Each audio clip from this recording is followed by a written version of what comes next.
বাংলাদেশে Starlink internet আসলে খরচ কেমন পড়বে তা নিয়ে ইতোমধ্যেই শুরু হয়েছে জল্পনা কল্পনা। অন্যান্য দেশে আবাসিক গ্রাহকদের জন্য স্টারলিংকের মাসিক সর্বনিম্ন ফি $120 বা প্রায় 15,000 টাকা। তবে কর্পোরেট গ্রাহকদের জন্য স্টারলিংক হিটের দাম ও মাসিক ফি দ্বিগুণের বেশি। তবে দেশভেদে দামে ভিন্নতা রয়েছে।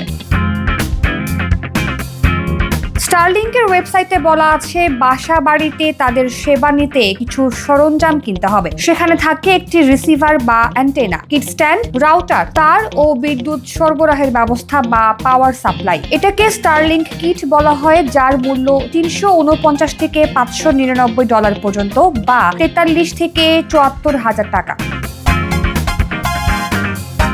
স্টারলিংকের ইন্টারনেটের ডাউনলোড গতি 25 থেকে 220 Mbps, তবে বেশিরভাগ ব্যবহারকারী 100 Mbps এর বেশি গতি পান। স্টারলিংকের আপলোড গতি সাধারণত 5 থেকে 20 Mbps এর মধ্যে থাকে। 3 বছর ধরে বাংলাদেশে ব্যবসা করার আগ্রহ দেখাচ্ছে স্টারলিংক। তাদের ওয়েবসাইটে কোন দেশে তাদের সেবা রয়েছে তা উল্লেখ করে একটি মানচিত্র আছে। তাতে বলা আছে চলতি বছর বাংলাদেশে এর যাত্রা শুরু হওয়ার কথা। 2023 সালে জুলাইয়ে বাংলাদেশের স্টারলিংকের প্রযুক্তি এনে পরীক্ষা করা হয়। সে সময় তৎকালীন মন্ত্রীদের সঙ্গে স্টারলিংকের বৈঠকও হয়েছিল। 2024 সালের অক্টোবরে স্টারলিংকের একটি প্রতিনিধি দল ঢাকায় এসে বাংলাদেশ বিনিয়োগ উন্নয়ন কর্তৃপক্ষের সঙ্গে বৈঠক করে।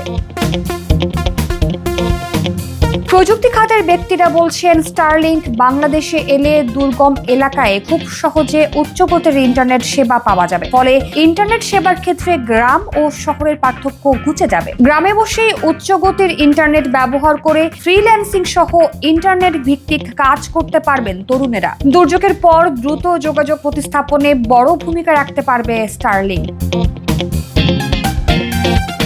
আরেকটি সুবিধা হলো গোপনীয়তা রক্ষা করে যোগাযোগ। স্টারলিংক যদি আড়ি পাতার সুযোগ না দিয়ে বাংলাদেশকে সেবা দেয়, তাহলে অনেকেই প্রতিষ্ঠানটির ইন্টারনেট ব্যবহারে আগ্রহী হয়ে উঠতে পারে।